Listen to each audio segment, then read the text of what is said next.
What is up, everybody? Welcome to Football Diehards. We're going to be going over Week 11 and going through the players that stick out position by position. I am here, as always, with Jamie. Jamie, what is up? You looking forward to this week? Yeah, I got two big NBA GPP wins under my belt this week, so we're going to be playing with some house money on Sunday, and hopefully we can keep it going with NFL. Yeah, but that is always the best feeling for sure. But Week 11, we'll talk about some things that do stick out on a Wednesday, and then we'll come back Sunday, 10 o'clock in the morning.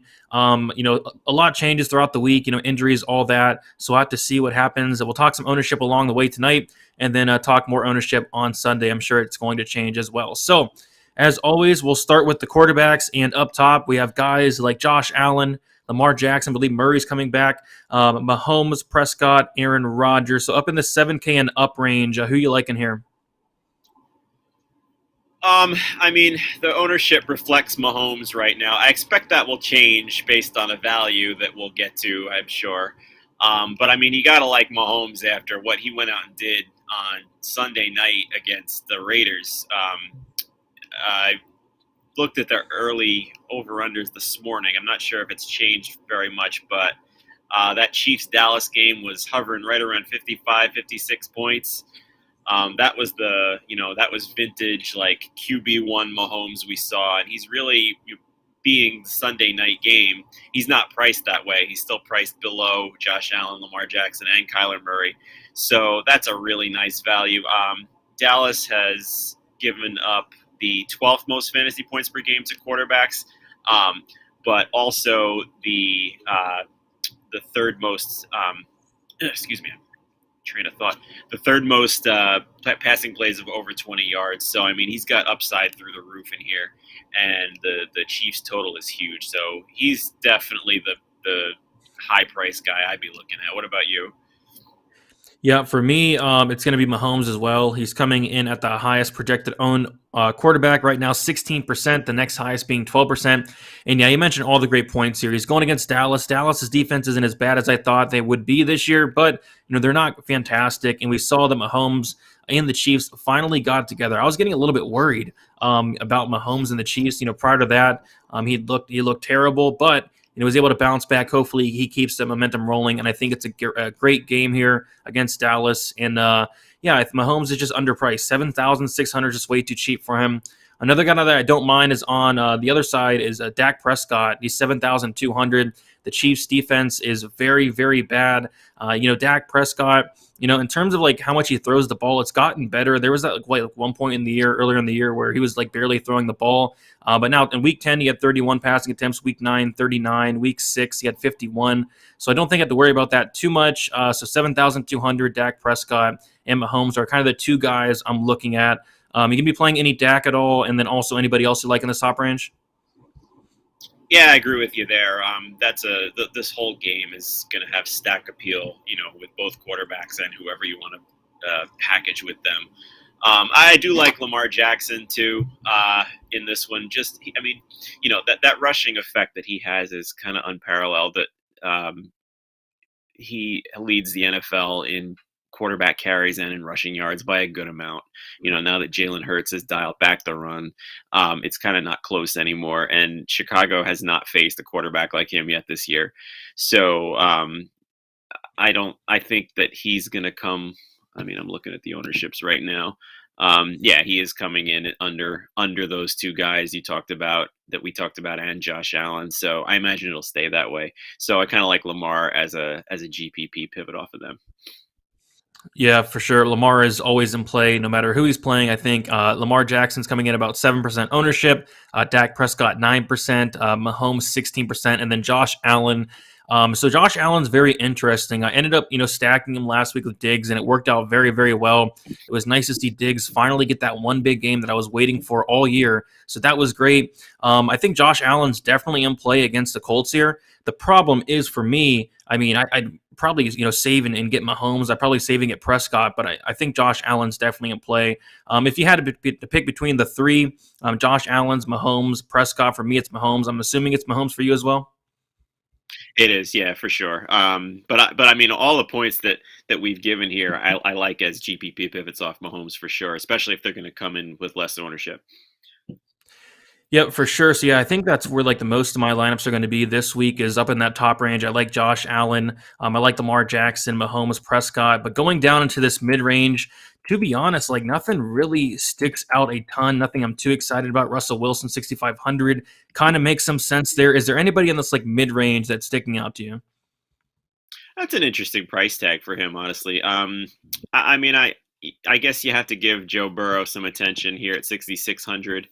Um, After what Mahomes did to that Raiders secondary, you got to imagine that they're, exploiting the vulnerabilities there.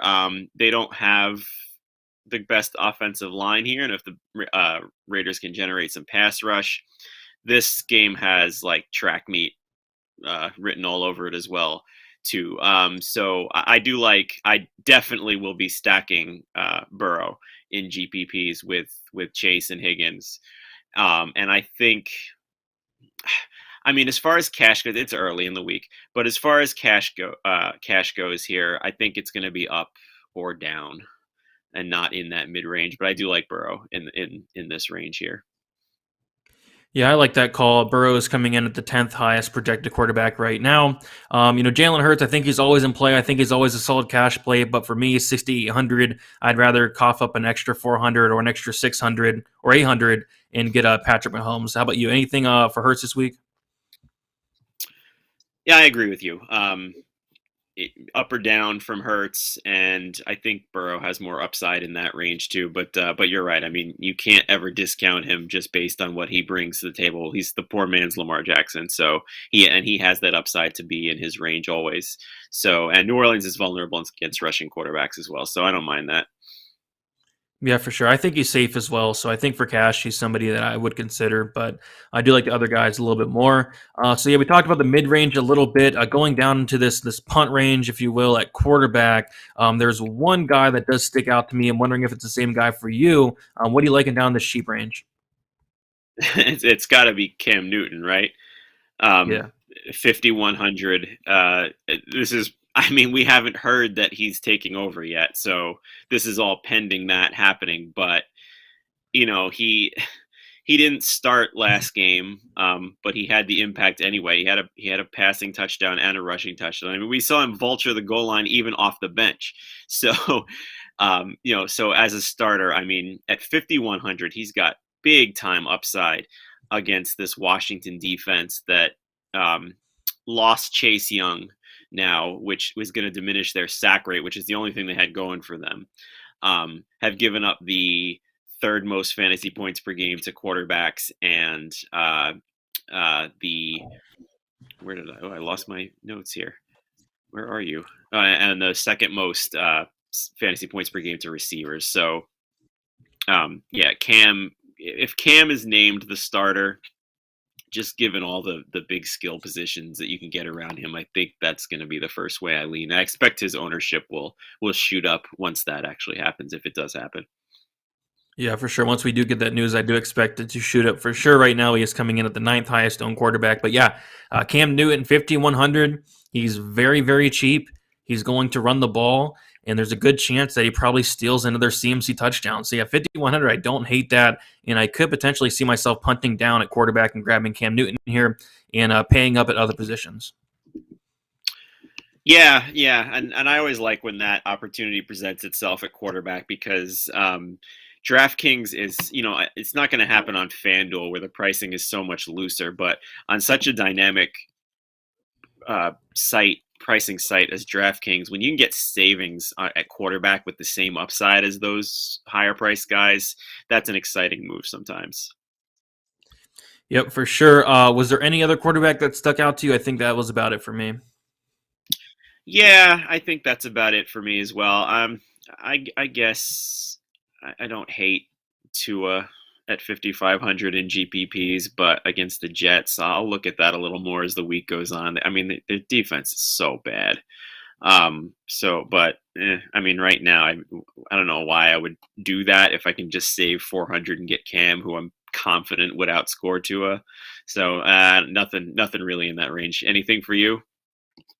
No, not really. I think that's about it for me. Like I said, most of my action is going to be up top with guys like Josh Allen and them, but don't mind paying down for Cam if he is rolled the starter. But we'll go to running back now, and yeah, up top we have McCaffrey 8,900, Jonathan Taylor 83, Dalvin Cook. We have Kamara who's questionable, Nick Chubb who's still on the COVID-19 list, and Zeke Elliott, Joe Mixon, guys like that. So up top, who is the one guy you're looking at?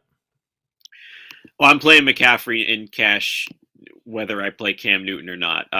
Last week we talked about how he was too cheap at 8,400, and his ownership wasn't reflecting that. And he went right out and showed, he got 10 targets, he caught them all, had 13 carries for 95 yards, rushed for over 7 yards per carry against Arizona. He's still too cheap at 8,900. Unless there's any kind of injury thing that they talk about this week where he has like setbacks or limitations and they're concerned about, giving him a full workload, there's no way I'm not playing him in cash. Yeah, for sure. I mean, last week I was like, "What's going on with this ownership?" Like he was like sitting at like projected to be like the 18th highest owned running back, and I ended up playing McCaffrey, Ingram, and Johnson in my cash lineup. It worked out perfectly. But yeah, last week 13 rushing attempts. He had 10 targets, 10 receptions. It's kind of what you can expect out of McCaffrey week in and week out. Maybe Newton does steal a goal line carry, but even then, he's getting so much usage, and he's still too cheap. 8,900. He's a 10K guy. Like he was 9,900 in week 2. I think we have to take advantage of this price tag as long as we can. Yeah, I agree. And Newton starting doesn't hurt him. When the two of them played together for a full season, McCaffrey led in target share by a long shot. So I'm not worried about that at all, and I have no problem playing the two of them together in cash. Yep, McCaffrey coming in at the fourth highest on 14%, which is too low in my opinion because out of this top range, it's McCaffrey, and really there's not really a close second. I mean, Jonathan Taylor going against Buffalo, very good run defense there. Don't hate Dalvin Cook. Is there anybody else in this top range that you really like? Well, have you heard anything about? I haven't heard anything yet about Chubb. Is he expected to come off? Because if he does, I mean, he's the matchup is unbelievable against Detroit, especially after Chubb ran for almost 10 yards a carry against Cincinnati. As long as he's healthy and active, I mean, we got to consider him, right? 7,800. 100%. Yeah, he's somebody that I'm gonna keep my eye on. But yeah, as of Wednesday, he's still not off that COVID-19 reserve list. So that's very interesting. If he does not play, that's going to open up a lot of things for Johnson again. But if he does play, I'm with you. A great matchup at home against Detroit, one of the worst run defenses in the league. They're favored. It's a smash spot for Chubb, but I just don't know what's going on. If he's going to play or not. Yeah, but I mean, it's definitely something to keep an eye on. And if he doesn't, Dearness Johnson at 5,600 is going to be massive chalk again, and rightfully so. And he'll definitely be a cash lock for me at that, no matter what his ownership is. Oh yeah, rightfully so. So that's something we'll have to look for throughout the week. But yeah, going down a little bit more, we have guys like Joe Mixon, we have Deandre Swift, Aaron Jones, we have Robinson, AJ Dillon, James Conner, and then Josh Jacobs. And there's a couple guys that do stick out of that bunch. Which guy you liking the most out of that bunch there? I do like Connor. His price went down. I mean, he didn't have a good game until he had that lucky touchdown right at the end. But they got blown out by Carolina. That wasn't a game the entire time, so he really didn't get a chance to do what he's been doing. I mean, these guys got 12 rushing touchdowns this year. His price went down 200, facing a Seahawks defense that's been trucked by the run this year. They've given up the second most fantasy points per game now, almost 5.5 yards per carry. Especially if Kyler Murray comes back, which it looks like he's trending like he will. That opens that up a lot, that offense up a lot. So, I mean, 6,100 seems kind of too cheap for him, for me. Do you like him too? And who else in this range for you? Yeah, I definitely like him. I mean, he was somebody that last week I was like all over early in the week, and then once we got news that Mark Ingram was going to be a great play, we had Johnson was a great play, even Stevenson was there as well. I ended up playing those guys instead, and I'm glad I did because Connor, like you said, did not have a great game. He still scored about 15 DraftKings points with that touchdown, but yeah, I don't mind going back to him here. This is a even better match, a much better matchup against Seattle in this run defense, who is not great in terms of stopping the running back. I believe Seattle's given up like the second most DraftKings points to opposing running backs. So yeah, Connor is somebody that I definitely have my eye on, and we see that he is coming in at the third projected highest owned running back at 14%. But yeah, the guy who is going to be right above him, $100 more, AJ Dillon. I really like AJ Dillon, 6,200. A lot of people seem to as well, as he is the second highest projected running back at about 16%. So yeah, what are your thoughts on AJ Dillon? Seems to be in a really good spot here with no Aaron Jones. Yeah, I mean, there's no established depth behind him at all. So, I mean, he didn't run efficiently at all against the Seahawks. It was barely 3 yards per carry. But he's getting a heavy workload this week. So 6,200. I agree with you. I really like him this week as well. And he's a nice complement to Connor, and both in the 600 range. And if you play Cam Newton at quarterback, like we talked about, you can fit all these guys in if you want them. Yep, for sure. And then I guess the last guy that sticks out in this range, Deandre Swift. This guy's coming in at the fifth highest owned running back, 11%.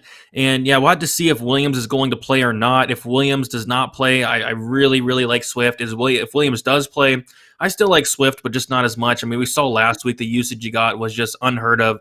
33 rushing attempts, 6 targets. That is just crazy. 7K here. Swift is a guy that I'm always very high on. But again, we'll have to see if Williams does play or not. If he doesn't play, I'll be like more inclined to play Swift. If he does play, I'll still like him, but I don't know if I'll be as high on him. Yeah, I agree with that sentiment completely.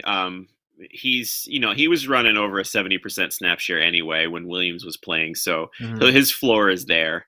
But yeah, I mean, that 36 touch ceiling probably goes away if Williams comes back. But yeah, at 7,000, I'm with you. I'm with you for that. Yep, so that's another thing we'll have to look out throughout the week. Going down into this cheap range, not a ton sticks out. I mean, we'll have to see like the injuries throughout the week. We'll have to see what happens with like Chubb and all that. Johnson at 5,600 would be something nice. But anybody stick out to you in this low range here? Well, yeah, like you said, I mean, there's a couple of injuries that we have to keep an eye on. I mean, if Kamara sits again, Mark Ingram is 5,400 and in a great spot against the Eagles, who've given up the 8th most fantasy points per game and the 7th most receptions out of the backfield to running backs. And then also, I haven't actually seen what Clyde Edwards-Hilaire's status is, but if he doesn't come back, Darrell Williams is 5,400 as well. Dallas is tough against the run in between the tackles, and Williams has not been an efficient runner since taking over, but he's been featured in the passing game. He had 9 targets last week. He caught them all. He had 101 receiving yards and a touchdown against the Raiders. So that kind of dual threat from him is a nice play in that high scoring game we talked about with Kansas City and Dallas. Yeah, I actually really like that call. So we'll have to see what happens with Clyde Edwards-Helaire. Somebody that kind of sticks out to me is going to be Myles Gaskin, 5,700, very cheap. Going against the Jets. The Jets have one of the worst run defenses in the league. And, Gaskin, he's getting a lot of carries. He got 20 in week 9, 14 in week 10. So he's getting the opportunities. The results have not really been there, but he's in a really good matchup here against the Jets. So I don't mind some Gaskin. I don't know how much I'm going to get there, especially if we do see a lot of things open up during the week. Yeah, but I agree with you. I mean, they're the worst. They're the worst rush defense in the league, and as long as what's his face has been out for this long, Malcolm Brown. Ahmed gets passing work, so there's no competition for Gaskin in that backfield. So I don't mind that at all. Yep, for sure. Anything else stick out to you down in this low range? No, not really. I mean, Michael Carter's 5,800, but it's another different quarterback starting, so We don't know if we'll see him used in the receiving game as much, or if Flacco will push the ball downfield more. So I'm a little bit meh on that. That's really it, kind of, for as of right now for me, though. Yeah, I feel that the quarterback change is definitely scary for Michael Carter. We'll move I on do to have the one wide question receiver. for you. Go ahead. Before you do that, I do have one question for you. What do you think of John? We didn't mention Jonathan Taylor, who has been like the fantasy MVP over the last couple of months. Um, what do you think of him? He's, I mean, if you look at his game log over the last 6, it's quite remarkable. But he's got about as bad a matchup as he can this week as underdogs in Buffalo. Where are you on him this week? Yeah, the problem is the matchup is horrendous, but with that said, his ownership is very intriguing to me. I mean, yeah, like you mentioned, this guy has been on fire. He's coming in at 6% ownership, the 11th highest. If he's that low owned, I mean, I could see myself definitely taking some shots on him. But yeah, the matchup is not ideal. But yeah, he's been on fire. I think the last bad week Jonathan Taylor had was like in week 3, and after week 3, he's had at least 20 DraftKings points per week. So yeah, I don't actually hate that call. I could see myself sprinkling some Taylor at low ownership. Yeah, it's a fun thought as of right now. I mean, technically he had a bad matchup last week. True. Jacksonville is only given up 3.5 yards per carry to running backs, and he destroyed them like he'd been destroying other ones. A bit different situation with Jacksonville than Buffalo, but yeah, that's an interesting one to me. Yep, for sure. Something to keep our eye on. But we'll move on to the wide receivers. And yeah, up top we have Devontae Adams 8,400, Tyreek Hill 8,200, Jefferson 81, Diggs 79, Samuel 78, Brown 77, CeeDee Lamb 76, Jamar Chase 72, Brown 71, and then McLaurin 7,000. Out of this top range, who is sticking out to you the most? Devontae Adams again.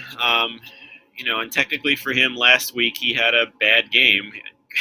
seven catches for 78 yards on 11 targets is not what you want when you pay for Devontae Adams. But still, we talked last week about Minnesota's injuries on defense, and that really should benefit Adams fully. So, Minnesota's dropped down all the way to giving up the 6th most fantasy points per game to wide receivers. They're just so injured on defense. We'll have to see if they get some of these guys back, but as of right now, it's not looking like they're supposed to. So, I mean, 8,400 for Adams seems like something that I would like to fit in if I can. You? Yep, it's Adams as well, especially with like no Jones. I feel like he's just going to get so many targets. Yeah, It's crazy, and he already does. This that's a guy good point, has. too. Oh yeah, like I feel like they're just going to feed him the ball like crazy. See, 8,400, it actually seems kind of too cheap. I remember he was like 9K one week, is 84K here, 8,400 here. I don't mind Devontae Adams, and I don't mind the guy below him as well, Tyreek Hill. It definitely gets you exposure to that Dallas game, which is a game I'm going to be all over. And we do see that Adams and Hill are top 2.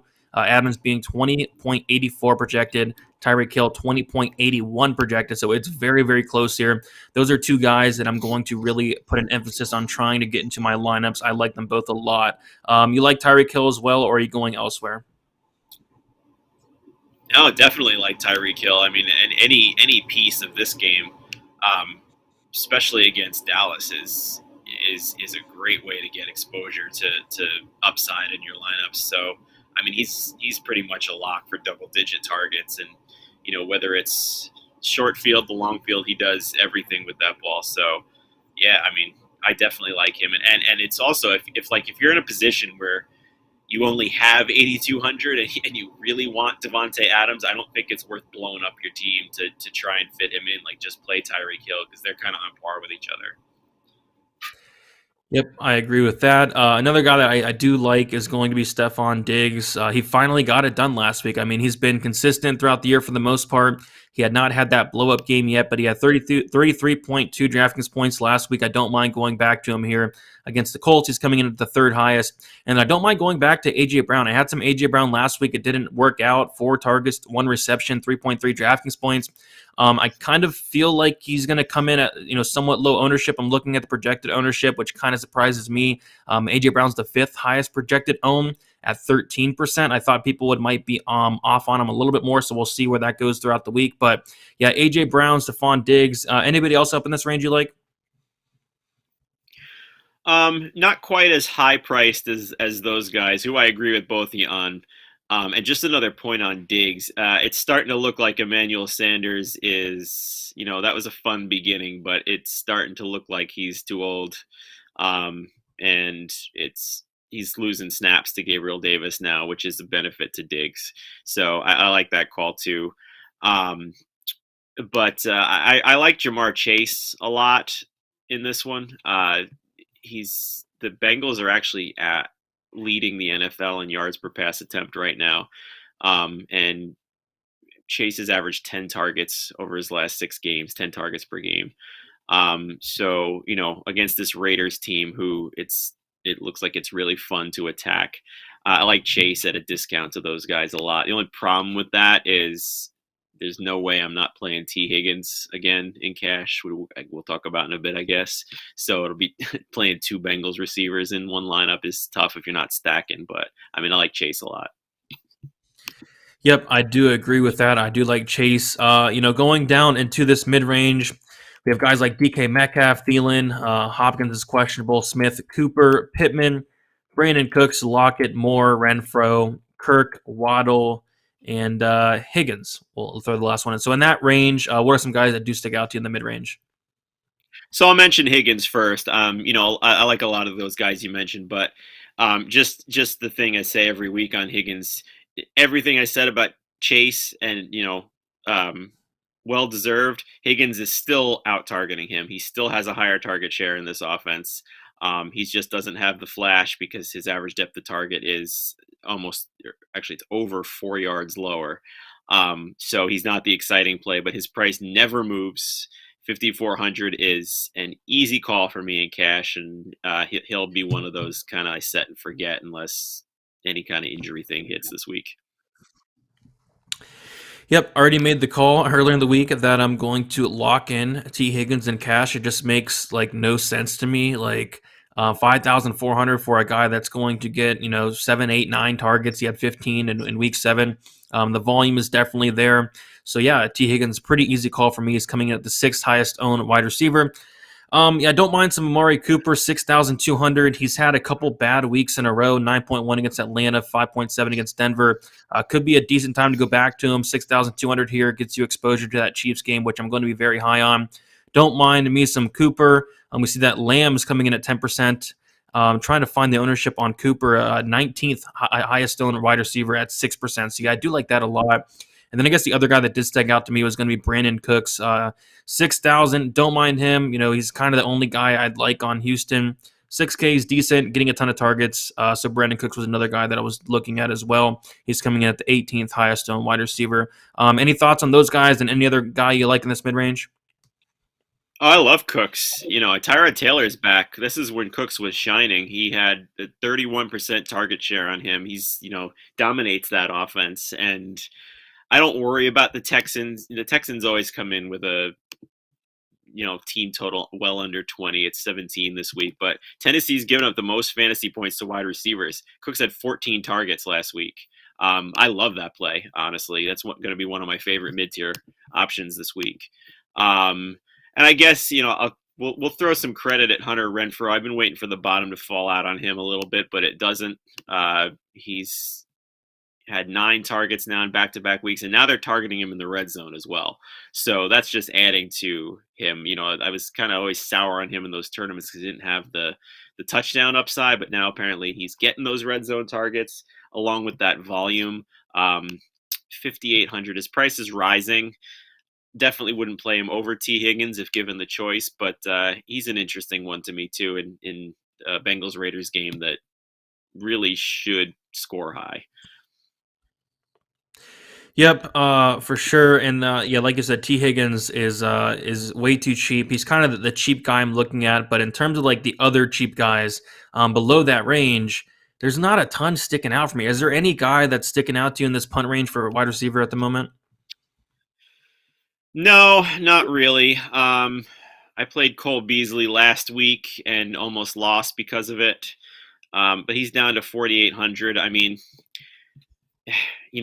someone with his target share, I'd like to be a little bit less volatile than he is. And I kind of said last week that he was that with he had 9 targets, then 13 targets, then 11 targets, and then you bank on that and he gets 2.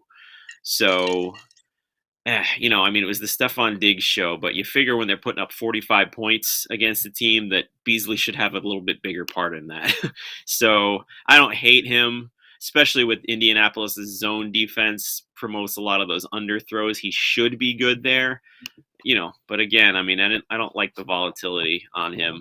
But he's really the only one that right in that kind of cheapish sub 5,000 range that is popping to me at the moment. You got any more?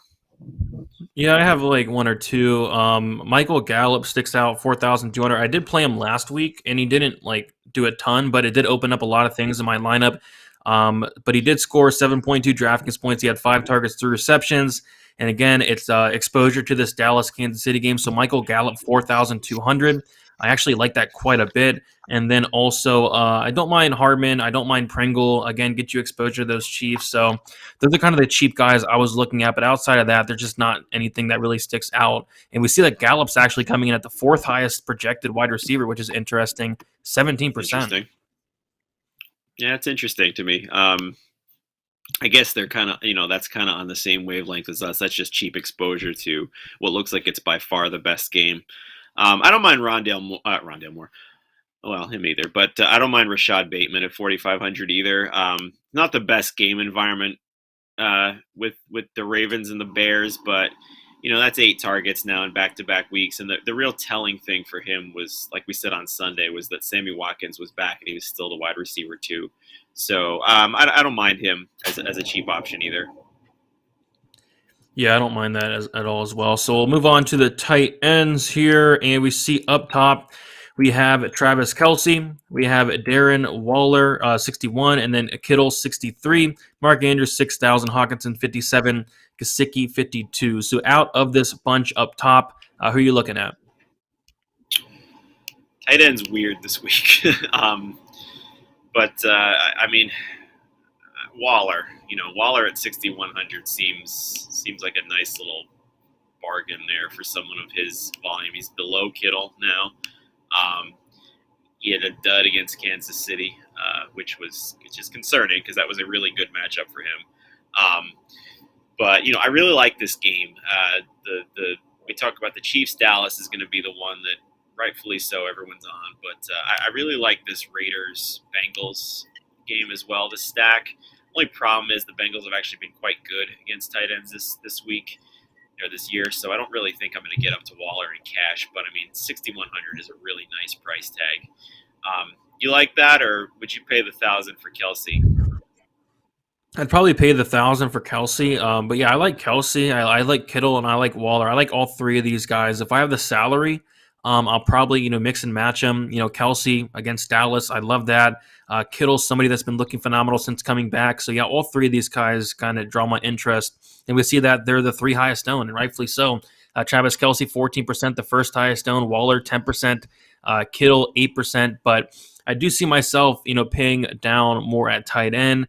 In this mid range, you have guys like Ertz, Schultz, Goddard, Arnold, Knox. Out of this mid-range, the guy that sticks out to me the most is going to be Dan Arnold. I went to him last week. It worked out perfectly. I was very happy with 7 targets, 5 receptions, 67 yards, 13.7 at 3,500. Give me that all day. They did price him up 600, which I think rightfully so. This guy's been getting anywhere from 7 to 10 targets since he has arrived in Jacksonville. So yeah, I like Dan Arnold quite a bit at this price tag. He's probably going to be the guy I go to down low. Yeah, I mean, his price is rising. I liked it better when it was in the 3,000 range, but you're right. I mean, he's featured. He's a featured piece of that thing. You can bank on his targets 10, 7, and 7 the last 3 weeks. And the yards per target is good too. Over 13 last week and 15 against Buffalo, who are actually pretty good. Colts were a good matchup, but Buffalo's tough against tight ends. And the fact that he had 15 yards per catch against them is pretty significant. That he's got a good role in this offense. So I like that. I like that call at 4,100, definitely. Yeah, and then what are your thoughts on Schultz? Kind of sticks out to me as well. Schultz 4,600. Any thoughts on him? Do you see yourself going to him a lot this week, or any at all? I wish I did. Yeah, I guess so. I mean, he's a little bit disappointing. I think the return of Gallup hurts Yeah. him enough that I'm probably not going to. I mean, again though, it's such a good matchup and it's such a good game, and he's running almost every snap now with Blake Jarwin on IR. But I mean, we saw 2 targets against the Falcons, who is a good matchup. We can look at game script. I mean, they had that game in hand before halftime.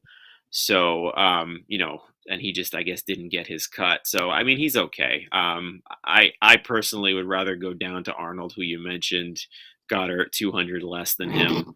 I'd even pay more for Gesicki against the Jets. So, I don't think I'm going to have much Schultz this week. Are you? I might throw some in there, but yeah, like you mentioned, I think Gallup does hurt Schultz, but yeah, great matchup against the Chiefs. I think I will have some, but yeah, I'm not overly excited about it. Schultz coming in at the 7th highest projected own for tight end. Anything else sticking out to you in tight end? I think that's about where I'm looking. I think up top, I'll mix and match Kelsey, Waller, Kittle. I like all 3 of them a lot, and then down low, it's going to be Arnold for me for the most part. Yeah, so the only one right now that's cheaper that I think is playable. I'm not super excited about it. He's not like the punt that comes out that every week's like, all right, we got that 2,600 punt. We get it out of the way and fill in the rest. Doesn't matter what. We don't really have that this week yet, but I do like Cole Kmet. He's kind of ascending in that offense. He's only 3,400. In their loss to Pittsburgh before the bye, he had 8 targets and almost 11 yards per target. And the Ravens have been bad all year against the tight end. They've allowed the 3rd most fantasy points per game to them. So if you do want to punt the tight end, like we always look to first, I think right now he's the best option for that. But I kind of like the idea right now of spending up.